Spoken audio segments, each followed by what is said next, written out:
اگلی آیت میں اللہ کیا فرماتے ہیں؟ فغیر دین اللہ یبغون لہ اسلم من فی السماوات والارض طوعا وکرہا والیہ یرجعون. لوگوں دین وہی ہے جو اللہ نے اپنے انبیاء کو دیا ہے، شریعت وہی ہے، رب کا پیغام وہ ہے جو اللہ نے انبیاء اور رسولوں کے اوپر نازل فرمایا ہے. تم خوشی خوشی قبول کرو یا ناخوشی قبول کرو، جو اسے قبول کرے گا اب وہی ایمان والا ہے، وہی ہے جو قبر حشر کے اندر بھی کامیاب ہونے والا ہے. قل آمنا باللہ وما انزل علینا وما انزل علی ابراہیم واسماعیل واسحاق ویعقوب والاسباط وما اوتی موسیٰ وعیسیٰ والنبیون من ربهم لا نفرق بین احد منہم ونحن له مسلمون. کہا ہم ایمان لاتے ہیں کس پہ؟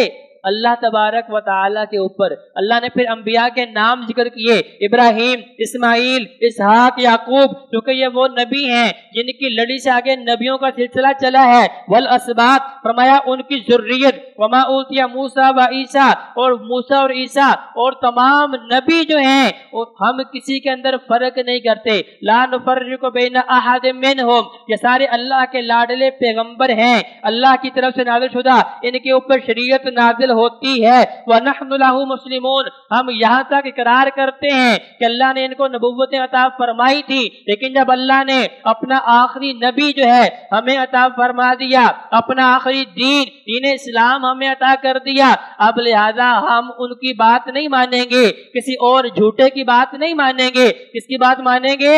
صرف خاتم النبیین حضرت محمد صلی اللہ علیہ وآلہ وسلم. قرآن مجید میں بھائیو 100 سے زیادہ آیات ہیں جو میرے نبی کی نبوت کا اور خاتم النبیین ہونے کا اظہار فرماتی ہیں. سورہ احزاب آیت نمبر 40 میں اللہ نے بالکل واضح طور پہ شاہ فرما دیا، ما کان محمد ابا احد من رجالکم ولکن رسول اللہ وخاتم النبیین وکان اللہ بکل شیء علیما. لوگوں میرا نبی جو ہے تم میں سے کسی مرد کا باپ نہیں ہے. اللہ نے چونکہ نبوت کے سلسلے کو ختم کرنا تھا، مکمل کرنا تھا، بند کرنا تھا، فرمایا وخاتم النبیین. یہ بات یاد رکھو، ولکن رسول اللہ، لیکن وہ اللہ کے رسول ہیں. وہ خاتم النبیین، اللہ فرما رہا ہے وہ خاتم النبیین ہے. اللہ کا الحاکمین ہے. اب دیکھیں عالم ارواح کے اندر ہی یہ دونوں عقیدے مجھے اور آپ کو سمجھا دیے ہیں کہ میرا اللہ رب العالمین ہے. وہیں پہ اللہ نے یہ بھی سمجھا دیا کہ میرا نبی رحمت للعالمین ہے. اللہ نے ایک جیسا انداز اختیار کیا. اللہ کی ربوبیت کہاں تک ہے؟ دونوں جہانوں کے لیے. میرے نبی کی رسالت کہاں تک ہے؟ رحمت للعالمین، دونوں جہانوں کے لیے. تو اللہ نے بتایا کہ یہ دونوں عقیدوں کو سمجھنا لوگوں کے لیے انتہائی ضروری ہے. جب تک یہ دونوں باتیں سمجھ نہیں آنے والی، جب تک یہ دونوں باتیں دل میں گھر نہیں کرنے والی، جب تک ان دونوں پہ ہم ایمان 100% نہیں رکھیں گے، بھائیو اس وقت تک آپ جو مرضی کر لیں. جیسے مشرکین مکہ حاجیوں کی خدمت کرتے تھے، لیکن اللہ نے فرمایا لا خلاق لہم فی الآخرہ، ان کے لیے آخرت میں کوئی جزا نہیں ہے، ان کے لیے آخرت میں کوئی خوشنودی نہیں ہے، ان کے اوپر اللہ راضی نہیں ہوگا، اللہ انہیں جنت عطا نہیں کرے گا. آپ جتنے مرضی مشرکین مکہ کی طرح حج عمرے کرتے رہیں، اللہ نے فرمایا لا خلاق لہم فی الآخرہ. آپ جتنے مرضی روزے رکھتے رہیں، جتنے مرضی صدقات و خیرات کرتے رہیں، جتنی مرضی دعا مناجات کرتے رہیں، آپ جتنی مرضی عبادات کر لیں، جب تک ان دو عقیدوں کا 100% دل کے اندر یقین کامل نہیں ہوگا، بھائیو اس وقت تک نیکی رب کی بارگاہ میں قبول نہیں ہے. نبی علیہ السلام کیا فرماتے ہیں؟ فرمایا ان رسالت والنبوت قد انقطعت، بے شک رسالت اور نبوت اللہ نے دونوں کو ختم کر دیا ہے. ولا رسول بعدی ولا نبی، اب میرے بعد نہ نبی آئے گا نہ رسول آئے گا. اب یہ دونوں خوبیاں میرے نبی کریم علیہ السلام کی ہیں. آپ نبی بھی ہیں، آپ رسول بھی ہیں. نبی کریم صلی اللہ علیہ وآلہ وسلم نے بالکل واضح الفاظ میں 100% ہمیں یہ بات سمجھا دی. حدیث مبارکہ ہے، آقا علیہ السلام فرماتے ہیں مجھے خواب میں دکھایا گیا ایک بہت عالی شان گھر ہے، بہترین محل ہے، بڑی بہترین اینٹوں سے بنا ہوا ہے، اس کے اندر ایک اینٹ کی خالی ہے. اب لوگ اسے گرد طواف کر رہے ہیں، گھوم پھر کے اس کی زیارت کر رہے ہیں، اسے دیکھ رہے ہیں. کہتے ہیں ہیں یہ گھر تو بڑا عالیشان ہے، گھر بڑا ہی پیارا ہے، اس کے اندر کسی قسم کا نقص موجود نہیں ہے، کوئی کمی موجود نہیں ہے، لیکن کیا بات ہے یہ ایک اینٹ کی جگہ خالی ہے، اگر یہ بھی مکمل کر دیا جائے اس کے حسن و جمال کا جو ہے کوئی ثانی نہیں ہوگا۔ نبی کریم علیہ السلام فرماتے ہیں اس گھر کی مثال نبوت و رسالت کی طرح ہے، ایک ایک اینٹ کے ذریعے جس طرح اللہ نبیوں کو مبعوث فرماتا رہا، اللہ رسولوں کو بھیجتا رہا، ایک ایک اینٹ جو ہے اس گھر کی تکمیل کے اندر کام دیتی رہی۔ اب وہ آخری اینٹ جو تھی جو خالی تھی، جب اللہ کا الحاکمین نے اپنے آخری پیغمبر جناب محمد رسول اللہ صلی اللہ علیہ وآلہ وسلم کو مبعوث فرمایا اللہ نے اس گھر کو مکمل کر دیا ہے۔ اب دیکھنے والے کہتے ہیں کہ گھر مکمل ہو چکا ہے، اب اس کے اندر ایک ذرے کی بھی گنجائش نہیں ہے آپ اس کو بڑھا سکیں، لہذا فرمایا اب میں آ چکا ہوں، لا نبی بعدی ولا رسولا، اب میرے بعد نہ نبی آئے گا نہ میرے بعد کوئی رسول آئے گا۔ اور بھائیو میرے نبی کے صرف نبی ہونے کی نہیں، خاتم النبیین ہونے کی فرمایا 100 سے زیادہ آیات اللہ نے قرآن میں نازل کر دی۔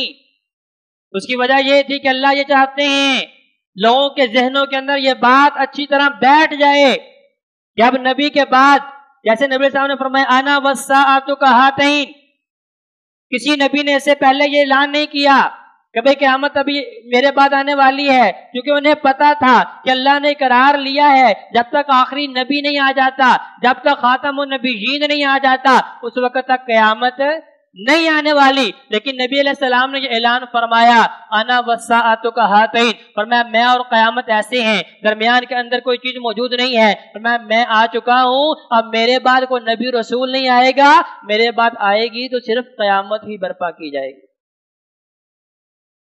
نبی کریم صلی اللہ علیہ وآلہ وسلم جب اللہ کا الحاکمین نے اسراء و معراج کروایا تو بھائیو دیکھیں اللہ نے جیسے عالم ارواح کے اندر اقرار لیا تھا سارے نبیوں سے، اقررتم، کیا تم اقرار کر رہے ہو کہ نہیں، اسی طرح اللہ کا الحاکمین نے جب میرے نبی کی شان کو پہلے عالم ارواح کے اندر ثابت کر دیا، اب عالم دنیا کے اندر اس روئے زمین پہ میرا اللہ میرے محبوب پیغمبر علیہ السلام کی شان کو اور میرے نبی کے خاتم النبیین ہونے کی دلیل کو کس طرح ثابت فرما رہے ہیں کہ بیت المقدس کے اندر میرے اللہ کی طرف سے جتنے منزل من اللہ مبعوث پیغمبر ہیں سارے صف آرا ہیں، سارے موجود ہیں، حضرت آدم علیہ السلام سے لے کے حضرت عیسیٰ علیہ السلام تک سارے نبی صفوں میں موجود ہیں، میرے اللہ کے مقرر کردہ سارے نبی، ان کے اندر کوئی کذاب نہیں، کوئی جھوٹا نہیں، کوئی جھوٹا نبوت کا دعویٰ کرنے والا نہیں، سارے موجود ہیں۔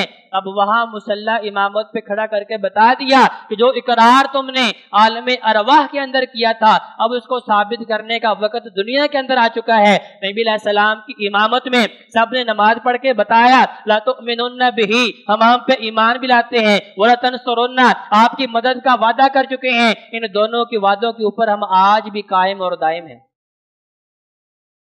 تو لہذا نبی کریم صلی اللہ علیہ وآلہ وسلم کی حدیث مبارکہ فرمایا انہو سیکون فی امتی 30 کذابون، میری امت کے اندر 30 جھوٹے لوگ ہوں گے، کلہم یزعم انہو نبی، ان میں سے ہر ایک گمان کرے گا اور لوگوں کے سامنے یہ اظہار کرے گا انا نبی، کہ میں بھی نبی ہوں، لیکن وانا خاتم النبیین لا نبی بعدی، اس کے اندر کسی قسم کی شک شبے کی گنجائش نہیں ہے، لوگوں یہ بات یہ نشین کر لو لا نبی بعدی، میں خاتم النبیین ہوں اور میرے بعد کوئی نبی آنے والا نہیں ہے۔ اور بھائیو اس مسئلے کو اگر یوں بھی سمجھنا چاہیں کہ نبی علیہ السلام نے اپنے مدنی دور کے اندر کتنے غزوات لڑے ہیں، اب دیکھیں وہ سارے کے سارے غزوات تلوار کے زور پہ لوگوں کو ایمان اسلام قبول کرنے کے لیے نہیں تھے۔ نبی علیہ السلام نے کہ نبی کے یاروں نے کسی کو جبرن اسلام قبول کرنے کے اوپر ڈرایا دھمکایا نہیں ہے، پھر وہ تلوار کیوں اٹھائی، وہ قتال کیوں ہوا، وہ جہاد کیوں ہوا؟ بھائیو وہ قتال اور جہاد مسلمانوں کے جان مال کے تحفظ کے لیے تھا کہ پتہ چلا مشرکین مکہ حملہ کرنا چاہتے ہیں، مسلمانوں کو شہید کرنا چاہتے ہیں۔ بدر و احد کے میدان میں نبی کریم صلی اللہ علیہ وآلہ وسلم اپنے جان نثاروں کو لے کے نکلے ہیں۔ غزوہ تبوک ہوا، حنین ہوا، خیبر ہوا، فتح مکہ ہوا، سارے غزوات کو پڑھیں آپ، ان سب کے اندر مین مقصد کیا تھا؟ مسلمانوں کے جان مال کے تحفظ کے لیے یہ سارے غزوات لڑے گئے ہیں۔ لیکن نبی علیہ السلام کی وفات کے بعد، نبی علیہ السلام کی رحلت کے بعد، وہ جو ہے جھوٹے دعوے کرنے والے نبوت کے، ان کے خلاف حضرت ابوبکر صدیق رضی اللہ تعالیٰ عنہ نے تلوار اٹھائی۔ اب دیکھیں نبی علیہ السلام کے 10 سالہ زمانہ میں جتنے غزوات لڑے گئے ہیں ان میں 259 صحابہ شہید ہوئے ہیں صرف مسلمانوں کے جان مال کو محفوظ کرنے کے لیے۔ لیکن جب بات عقیدے کی آئی ہے، لیکن جب بات ایمان کی آئی ہے، جب بات نبی کریم صلی اللہ علیہ وآلہ وسلم کے خاتم النبیین ہونے کی آئی ہے، وہ جنگ یمامہ، اس کے اندر 1200 صحابہ نے اپنی جانیں قربان کر کے جام شہادت نوش فرما کے بتایا کہ جان جا سکتی ہے لیکن خاتم النبیین کے عقیدے پہ سمجھوتا ہو سکتا